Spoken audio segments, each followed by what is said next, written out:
Bom, agora nós vamos analisar o código-fonte da nossa janela principal, que é a janela do caixa. No começo eu tenho o texto da licença, né? Logo depois eu tenho aqui algumas variáveis de instância. Eu tenho algumas variáveis estáticas, porque não precisa, essas variáveis elas podem servir para todo e qualquer objeto. Na realidade isso aqui é uma janela mesmo, então não faz diferença, pode ser uma variável estática mesmo. Tá, eu tenho uma variável menu aberto. Nessa variável menu aberto, para que ela serve?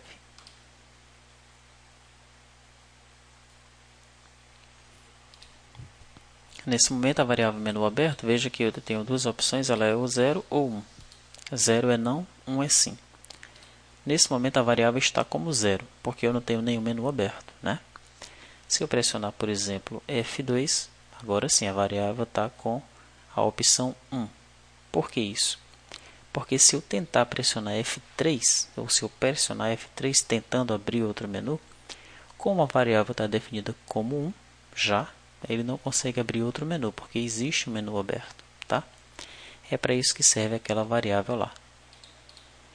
Eu tenho uma outra, que é o status do caixa, pode ser 0 ou 1. Né? Então, nesse momento aqui, o status do caixa ele está definido para 0, porque eu não tenho uma venda em andamento. Então, se eu tentar, por exemplo, dentro da opção do supervisor, fazer um acréscimo em dinheiro no cupom, ele vai me informar que não existe uma venda em andamento, né? Se eu pressionar F6 para iniciar uma venda, agora sim o status da venda está definida como 1. Se eu for novamente lá no F2,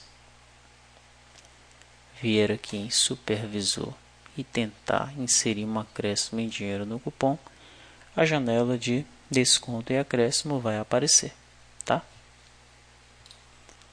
Então é isso. Para isso que serve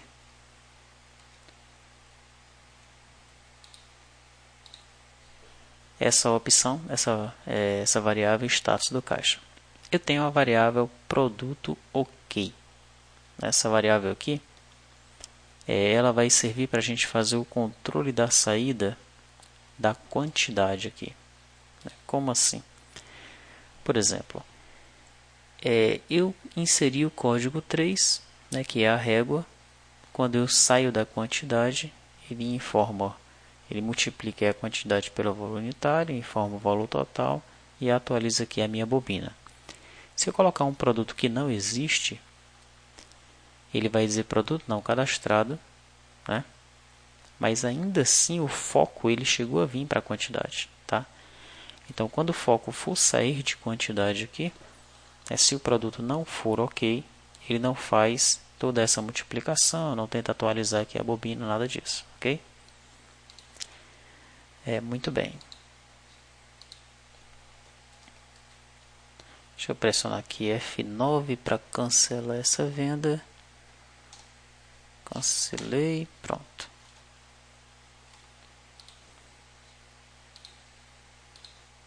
Daí. Item cupom é apenas para ele ir autonumerando o item, para ir colocando aqui. Item 1, item 2, item 3, tá? Você vai observar que é um item autonumérico. Eu tenho o subtotal e total geral, para eu ir somando ou diminuindo de acordo com o que for acontecendo. A cada item que é inserido, eu vou somando o subtotal e o total geral. Se eu por um acaso aplicar um desconto, né, eu tenho que diminuir o valor e eu vou atualizando sempre aqui em subtotal e total geral, tá? Eu tenho esses default list model. Esse default list model aí, eles são os modelos que eu defini para as minhas JLists, né? Porque eu tenho as JLists dentro dos meus menus. Eu tenho 3 JLists aqui dentro. Tenho outros 4 menus aqui, cada um com uma JList. E tenho essa JList da bobina aqui. Então, cada uma delas tem um list model, tá? E é através deste list model que eu manipulo os dados dentro das lists, tá? Eu criei também aqui já um movimento, uma venda cabeçalho e um produto VO para ficar manipulando esses caras aqui. E criei uma relist com os dados dos detalhes da venda. Para que eu possa manipular a data, eu criei um Simple Date Format. Mas observe qual foi a máscara que eu passei para ele. Ano, mês, dia. Por isso que a nossa venda e também o nosso movimento, né, eles estão sendo gravados sem horário. Tá? Eu falei para você que eu ia mostrar o porquê. E é por causa disso aqui. Então eu já crio aqui uma Java UtilDate. E depois eu vou aplicar esse formato, passando essa data aí para o SQL. Lá nos meus Value Objects, as datas elas são definidas como SQL Date. Tá?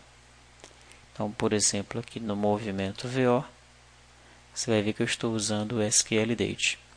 Eu não preciso fazer cache nenhum. Quando eu estou pegando lá no movimento controle a data que está vindo do objeto, né? Mas lá embaixo nós vamos ver como é que eu estou fazendo isso daí, tá? Ok. Então aqui no construtor, né, tem um método padrão do NetBeans, que é iniciar os componentes. Eu seto o tamanho da janela em 1024 por 738 e eu chamo aqui um método chamado KeyLister, né, recursivo, passando para ele o panel principal. O que é esse KeyLister, né, recursivo? Você observa que eu tenho diversas funções com base em pressionamento de tecla aqui. Primeiramente, de F1 até F12. Depois, quando eu abro o menu, que eu pressiono Enter num desses itens aqui, ele pode abrir uma janela ou abrir um submenu. Se eu pressionar ESC, ele fecha o menu. Então veja só, vou pressionar, por exemplo, F2, ele abriu esse menu. Vou pressionar Enter, ele abriu um submenu. Vou pressionar ESC, ele saiu daquele submenu. E vou pressionar ESC novamente, ele saiu desse submenu. Pressionar aqui agora o F4. Veja que ao pressionar seta abaixo, a mensagem aqui está sendo atualizada. E ao pressionar seta acima também. Então eu estou manipulando aqui o evento das teclas, né? Só que no Java, para que eu consiga capturar o evento das teclas, em cada componente que está recebendo o foco, eu tenho que adicionar um KeyLister, né? Um ouvinte de tecla. Então eu tenho que ter um KeyLister, né, nesse cara aqui. Tenho que ter um KeyLister, né, nesse outro JList aqui. Vou ter que ter um KeyLister, né, nesse JList aqui e por aí vai, tá? Em cada evento que possa ter o foco e que eu vá pressionar a tecla, por exemplo, eu estou vendendo e o foco está aqui na quantidade. E aí eu quero dar um desconto. Então eu vou ter que pressionar F2 para abrir o menu. A quantidade vai ter que ter um KeyLister. Para a gente não ter que colocar um KeyLister, né, em cada componente, então foi criado aqui um método chamado KeyLister, né, recursivo. Tá? O que esse método faz? Então, ele adiciona um KeyLister, né, em todos os componentes e filhos recursivamente. Né? Então é isso. Ele vai pegar todos os componentes, né? Ele vai verificar se o componente é uma instância de container, tá? E depois disso ele chama a si mesmo para adicionar um KeyLister nesses componentes. Ok? É apenas isso que faz esse método aí. Bom, retornando ao nosso construtor, resolvido a questão das teclas aí, né, todo mundo vai ficar ouvindo o pressionamento de tecla. Eu defino aqui o modelo da bobina. Né, eu crio o modelo, instancio ele aqui, porque ele já foi criado aqui em cima. Né, então eu instancio e seto em bobina, que é o meu JList, este modelo lá. Depois eu chamo os métodos definir menu principal, definir menu operação, definir menu fiscal. O que é que esses métodos fazem? Por exemplo, o método definir menu principal. Ele define o modelo da JList, tá? Ele instancia primeiramente, que é o que está fazendo nessa primeira linha. Depois ele seta o modelo e aí ele adiciona os elementos. Então ele está adicionando aqui o elemento identificar cliente, o elemento calculadora, um elemento vazio, supervisor gerente, saída temporária. A mesma coisa vão fazer os outros métodos, né? Voltando lá no construtor. Então, o método menu operações. Mesma coisa, vou clicar aqui, segurar o Ctrl, clicar com o botão esquerdo do mouse. Então, mesma coisa, tá? Instancia o modelo, seta o modelo na JList e depois insere os elementos que vão aparecer naquela JList. Voltando no construtor. Então, depois que eu defino todos os meus menus, eu chamo a tela padrão. O que é a tela padrão? Vamos clicar aqui para a gente ver o que é que tem nesse método tela padrão. Método tela padrão. Eu seto o foco no label total geral. Lá em mensagens eu seto o texto para caixa aberto. Edit quantidade eu ponho 1. No edit código eu coloco 0. Valor unitário vou alterar isso daqui. 0.00. Mas se bem que o nosso padrão aqui é com vírgula mesmo, né? Então deixa a vírgula aí. 0,00, valor total 0,00, então seta o texto de todo mundo, né? Aqui eu vou implementar a thread para controlar os banners, né? Porque a tela padrão é o banner passando um atrás do outro, né? Vai ficar aqui aparecendo umas propagandas, tá? Eu desabilito o edit código, desabilito o edit quantidade, deixo todos os panels de menus invisíveis, né? Instancio novamente o venda cabeçalho, o movimento VO, o lista de venda detalhe VO, né? E seto esse venda detalhe VO collection, mas que não preciso nem fazer não, mas deixei. Depois a gente vai ver por quê, tá? Dentro de venda cabeçalho VO, vamos logo ver isso daqui. Dentro de venda cabeçalho VO,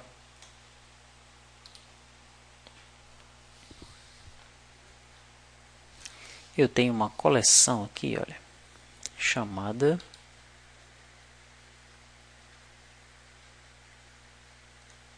deixa eu voltar no tela padrão. Chamada venda detalhe VO collection. Aqui, ó, venda detalhe VO collection, tá? Então o que eu estou fazendo aqui? Estou só dizendo para ele, ó, o venda detalhe VO collection, que é esse objeto que você está referenciando aí dentro, eu estou criando ele e estou já setando para você, ok? Que vai ser a minha lista de venda detalhes, tá? Depois eu zero o subtotal e o total geral e seto a imagem para a imagem padrão, que no meu caso é o logotipo da T2TI. Tá? Isso é a minha tela padrão. Ela é chamada assim que o programa é startado no construtor. Depois disso, eu pego esse movimento que eu criei aqui em cima e instancio ele da seguinte forma. Eu crio um movimento controller e já chamo o método verificar movimento. O que faz esse verifica movimento? O método verifica movimento do movimento controller, né, ele faz um select aqui no movimento, tá? Na verdade ele vem aqui na tabela movimento e ele quer saber se tem algum movimento com status A de aberto. É basicamente isso que ele vai fazer. Se sim, né, se isso acontecer, se tiver um movimento aí com status aberto, ele vai me retornar esse movimento, ok? Se não, né, esse teste está sendo feito aqui, olha. Ele executa a query consulta SQL, que é essa query aqui. Ele vai para antes do primeiro registro e testa. Ó, tem um outro registro que seria o primeiro? Se tiver, ele seta os dados do movimento. Se não, ele seta o ID do movimento para 0, tá? E ele me retorna esse movimento.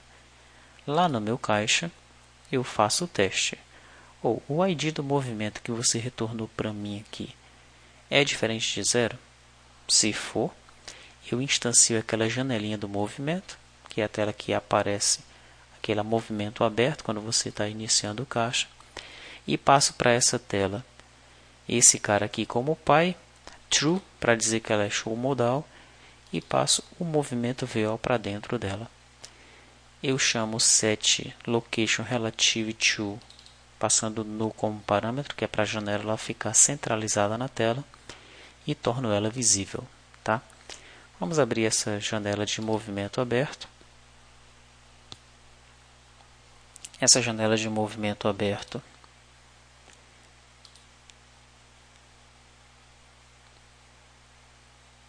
aqui em inspetor nós podemos ver que é uma JDialog, tá? Todas as janelas elas são modais, são JDialog, ok? Então o que é que ela vai ter essa janela aqui? Aqui dentro nós temos uma JTable, tá?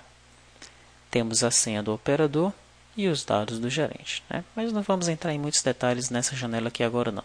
Daqui a pouco, quando nós terminarmos o código-fonte do caixa, nós vamos ver com detalhes o código de cada uma dessas janelas aí, tá? Bom, então é isso que faz o meu construtor, né?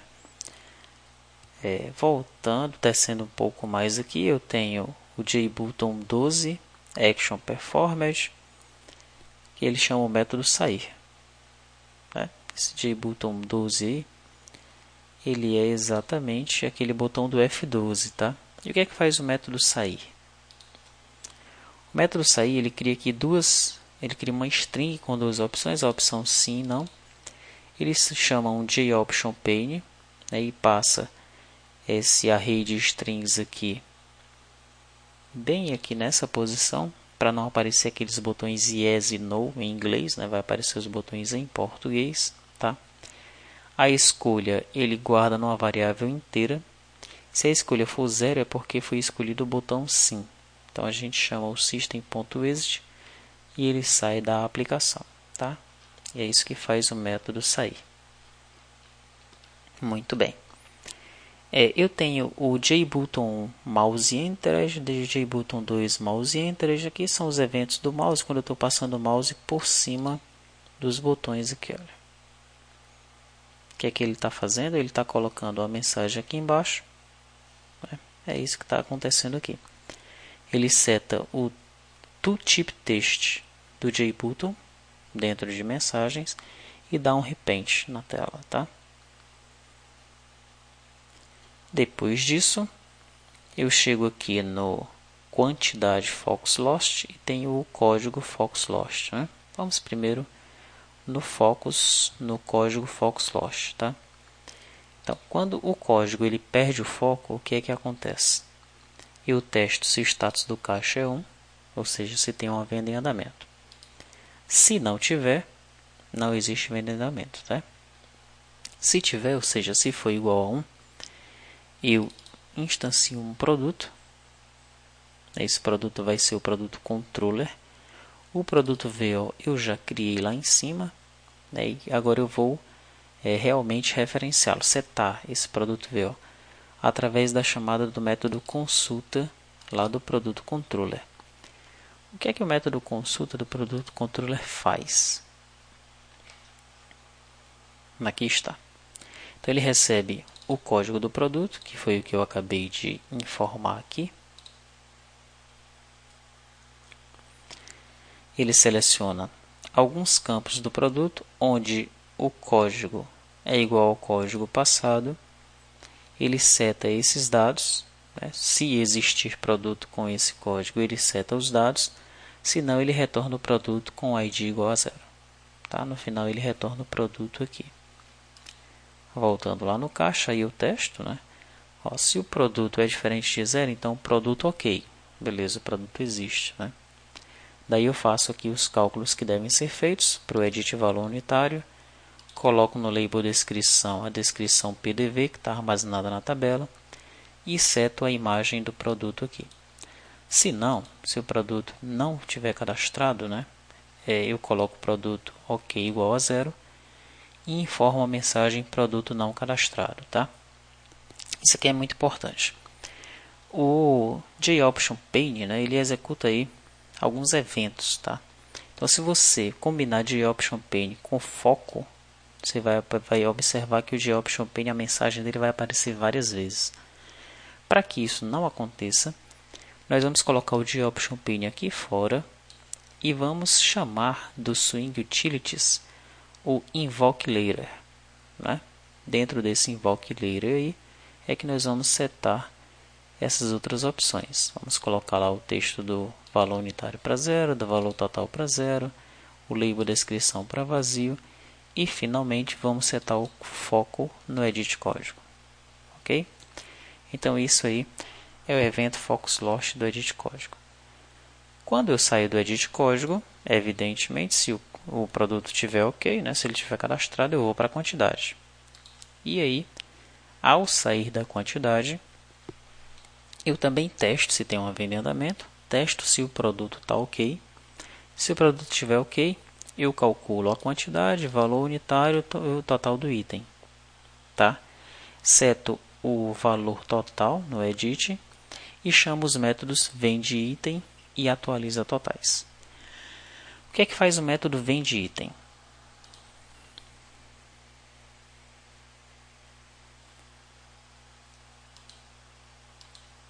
Aí. Então o método vendeItem ele vai instanciar o controle da venda, ele incrementa o item cupom, ele coloca duas linhas na bobina, a linha de cima e a linha de baixo, né? Ele instancia um venda detalhe VO, seta todos os dados necessários desse venda detalhe VO. Tem algumas coisas que estão estáticas, depois a gente vai resolver isso daí. Por exemplo, CFLP eu sempre estou passando 1, o tributo também sempre estou passando 1, tá? Depois a gente vai ver isso. No DVD número 2 eu vou corrigir isso daí, tá? Finalmente eu adiciono essa venda detalhe VO na lista de venda detalhe e eu chamo o método inserir item lá do venda controle. O que é que faz o método inserir item do venda controle?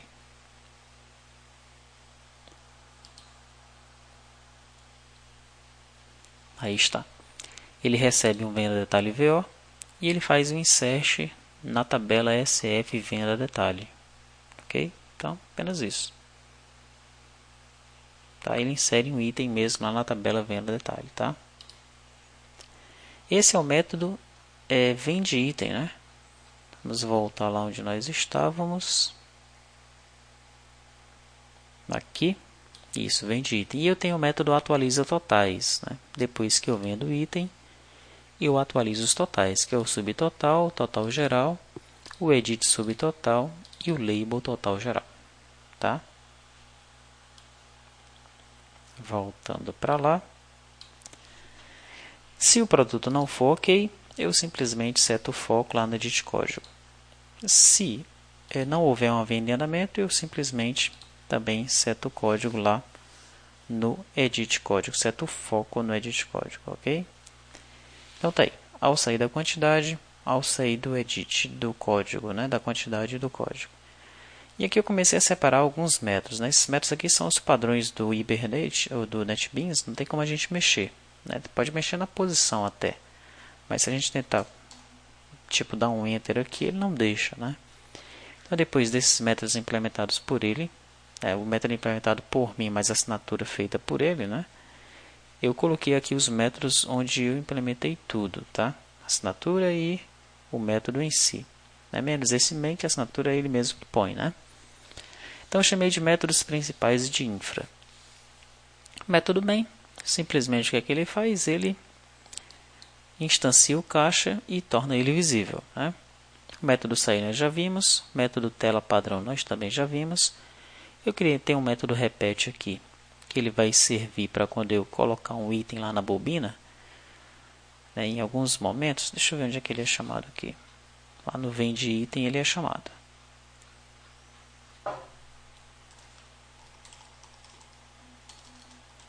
Aqui. Então tal, por exemplo, eu tenho o item do cupom. Digamos que o item seja 1. Só que eu não quero que apareça 1, quero que apareça 001, para ficar mais legal, né?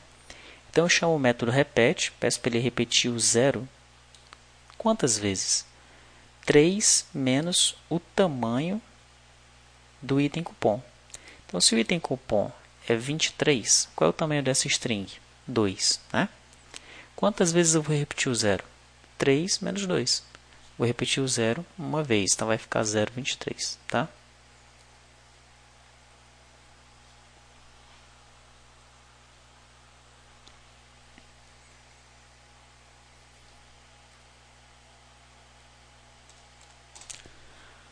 Ok, voltando lá no repete, então repete serve para isso. Setar imagem, ele vai apenas setar a imagem do produto. Esses aí são os meus métodos principais de infra. Tenho aqui os métodos de controle do pressionamento das teclas.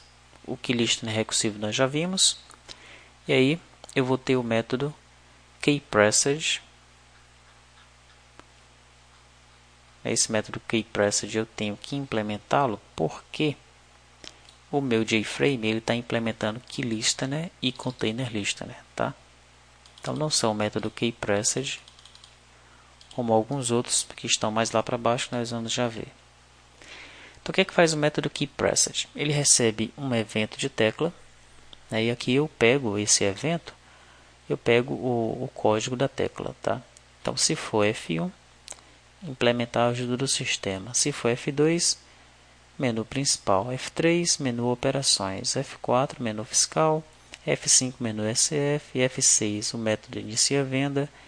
F7, inicia e encerramento da venda. F8, cancela item. F9, cancela cupom. F10, o desconto no valor. F11, teclou F11. A gente tem que pensar o que a gente vai colocar nesse F11 aí. F12, sair. Na verdade, esse F11 já tem alguma coisa para ele, não tem? Aciona a gaveta, né? A gente não vai implementar isso agora. Tá. Aí eu tenho o método escape, né? Teclou ESC, o método enter, teclou enter. Eu chamo o método teclou ESC, passando o E, que é o meu evento de tecla aí. Eu tenho o teclou enter, tenho o teclou seta acima e o teclou seta abaixo, tá? Então, o que é que faz o método teclou enter? Ele recebe o evento de tecla e eu vou testar qual foi o source, né? De onde é que veio, qual foi o objeto que gerou esse evento aí. Então, se foi a lista menu principal, aí eu testo, tá? Mas qual é o índice que está selecionado? É o 0? É. Se for o 0, então ele vai fazer o seguinte: ele vai pegar o panel submenu e vai tornar ele visível. Depois ele vai setar a localização do panel submenu no X e no Y, 430, 240, que é para ele aparecer bem embaixo aqui do menu. Depois disso eu vou verificar o card layout, né? Então o card layout aqui, neste caso, vai ser o card 2, vou colocar ele para cima, tá? O card 3, ele vai ser... Deixa eu pressionar aqui para você compreender. Então, quando for identificar cliente, esse cara aí vai ser o do card 2, tá? O do gerente vai ser o card 3 e o do supervisor vai ser o card 4. E onde é que foi definido isso daí? Isso daí foi definido aqui, ó. Quando o NetBeans, quando eu coloquei aqui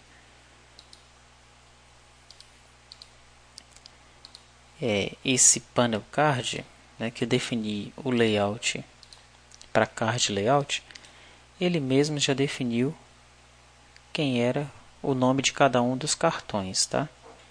Se eu vier aqui em personalizar código, aí eu não consigo ver. Deixa eu ver se nesse card layout aqui não tem, nesse screw pane aqui. Aqui eu já consigo ver, ó.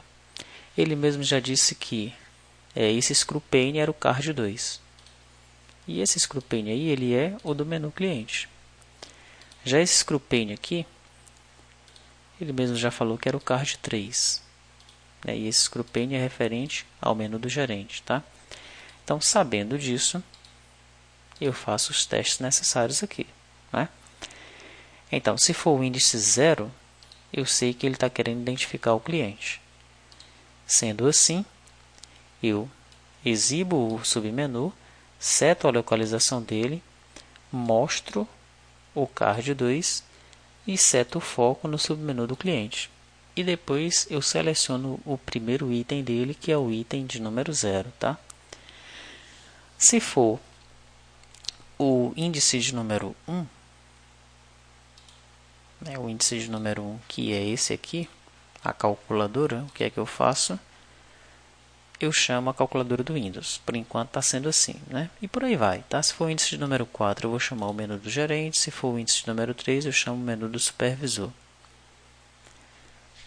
Tá, então se o código, se o source for o lista submenu gerente, e se for o índice de número 0, eu quero identificar o cliente.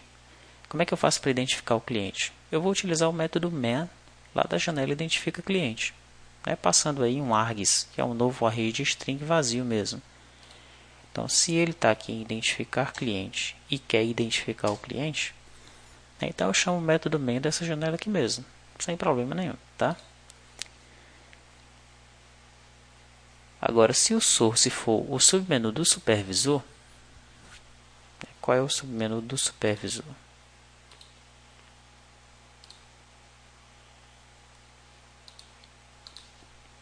Este aqui. Aqui já tem mais opções, né? Então, se for o 0, ele quer iniciar um movimento. Chama o método inicia movimento. Se for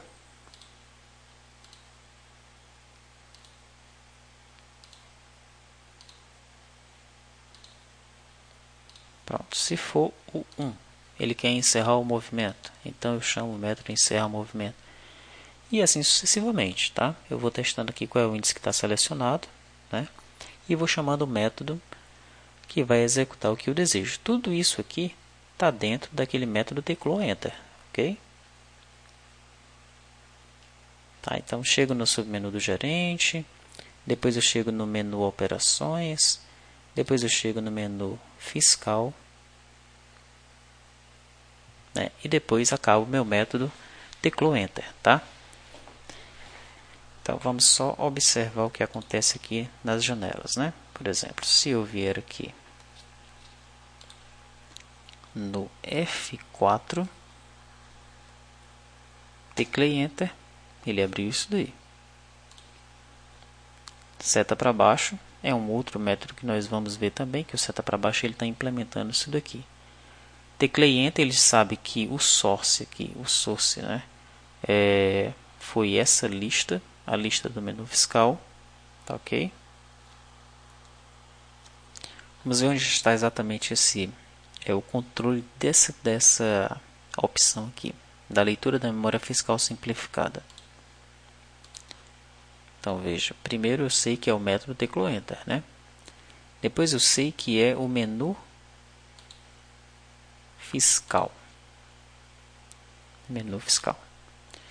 E eu sei que ele está selecionando o item 2, 0, 1, 2. Então, se o item for o de número 2, eu chamo a janela LMFS. Ok? Tá, o teclou ESC, mesma coisa, eu testo aqui. Olha.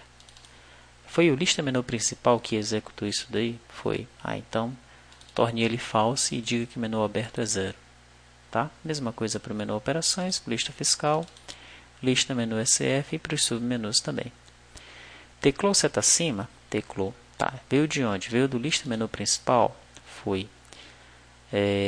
O item é igual a 0? Então se o item é igual a 0, simplesmente mostre lá na mensagem a mensagem que está aparecendo no item selecionado. Não, o item não é igual a 0. Então você mostra o item que está selecionado menos 1. Tá? Se for seta para baixo, aí é ao contrário, né? Você verifica o tamanho dele, né? Qual é o item que está selecionado? O item que está selecionado é igual ao tamanho menos 1? Então tá. Então mostra o item que está selecionado mesmo. Se não, mostra o item que está selecionado mais 1. Porque ele está pressionando tecla para baixo, tá? Ok, e esses outros eventos aqui a gente não implementa, mas eles têm que estar aí porque nós estamos implementando aquelas duas interfaces lá. Bom, aí eu chego aqui aos métodos para definição dos menus e submenus, né? Isso aqui a gente já viu. Nós já vimos porque eles são chamados lá no nosso construtor. Métodos referentes ao menu principal e seus submenus. Então eu tenho aqui o método inicia movimento, né? O que é que esse método faz? Ele vai no movimento controller e verifica o movimento. O que é que o verifica o movimento faz? É aquilo que a gente já viu. Ele verifica se tem um movimento aberto. Ok? Se tiver, ele retorna o movimento. Se não, ele retorna o movimento com o ID setado para 0. O encerra movimento. Tá, e finalmente ele vai chamar a janela inicia movimento. Ok? O encerra movimento vai chamar a janela encerra movimento, mas antes ele verifica se tem um movimento em aberto, né? O suprimento vai chamar a janela de suprimento. Sangria vai chamar a janela sangria. Na verdade, a janela de suprimento e de sangria vai chamar, a janela que será chamada é a janela valor real. Ok? Essa janela valor real, ela serve para que você informe aqui um valor em real, um valor que tenha casas decimais, tá? E dependendo do que chamou ela, né, por exemplo aqui eu estou chamando a janela valor real, mas no argumento aqui eu estou passando suprimento. Ó. Então lá dentro da janela valor real, quando eu clicar em confirmar, né, eu vou testar qual é a operação que foi chamada. Então foi suprimento? Foi. Então eu vou lá no SF e chamo o método suprimento. Não, foi sangria. Então vou no SF e chamo o método sangria. Tá? Acréscimo valor, acréscimo taxa, desconto valor e desconto taxa, todos esses chamam a mesma janela, que é a janela desconto acréscimo. Okay? E aí o mesmo princípio. Né? Eu chamo essa janela passando um venda cabeçalho VO e dizendo o que, é que eu estou fazendo. Eu estou colocando um acréscimo no valor, um acréscimo em taxa, um desconto no valor, um desconto em taxa. Isso é importante porque vamos abrir a janela acréscimo desconto. Aqui é desconto acréscimo, na verdade. Tá, isso é importante porque o objeto venda cabeçalho VO, que representa a tabela de venda cabeçalho, ela tem 4 campos diferentes. Ela tem o campo do acréscimo, o campo da taxa do acréscimo, o campo do desconto e o campo da taxa do desconto. Né? Então, dependendo do que o usuário ele informar, nós temos que retornar, já gravar no objeto e gravar na tabela também. Ok. Chegamos aqui nos métodos referentes ao menu operações e seus submenus. E nós vamos ter a chamada da pré-venda, a chamada do DAV, né? São todas aquelas telas que nós já vimos lá. Mesclar pré-venda, mesclar DAV, tá? Os métodos para controle da venda, tá? Quando eu inicio a venda, que é esse método aqui, eu starto lá um venda controller, né? Eu verifico se existe um movimento em aberto, se existir. Se não existir, eu já digo que não existe. Se existir, eu já seleciono e informo alguns dados na bobina, né? Digo que existe uma venda em andamento, seto a imagem para padrão, seto alguns dados no venda cabeçalho, ok? E já seto o foco no código para iniciar aí a captura dos itens. O vende item nós já vimos, atualiza totais nós também já vimos. Quando eu pressiono F7, eu inicio o encerramento da venda, né? Então eu chamo a janela efetua pagamento. Essa janela aí, ela vai estar preparada para efetuar as diversas formas de pagamento. Depois eu concluo o encerramento da venda, depois que eu informo aqui os dados do pagamento, eu chamo o método concluir encerramento da venda, que é esse método aqui embaixo, tá? O método cancela cupom, ele vai chamar o cancela cupom lá do SF, da classe SF, e o cancela item. Ele cancela o item na impressora e também ele simula esse cancelamento na bobina, como nós estamos vendo aqui. Tá? E essas são as variáveis criadas pelo próprio NetBeans. Tá? Então essa é a nossa classe principal. Ela ainda não está completa, mas ela já dá uma noção de como funciona um SF, né? É interessante que você compreenda todos os métodos aqui, tudo que está acontecendo, tá? Você analise com calma todos esses métodos, porque quando nós inserirmos aqui a comunicação com as impressoras, com o TEF, né? Então não pode haver dúvidas em relação ao que está acontecendo aqui. Ok? Algumas coisas serão corrigidas, tem alguns bugzinhos aqui no meio, outras serão completadas. Ok? Então é isso. Estude essa classe principal, né, e vamos também comentar sobre esse código aqui lá no EAD.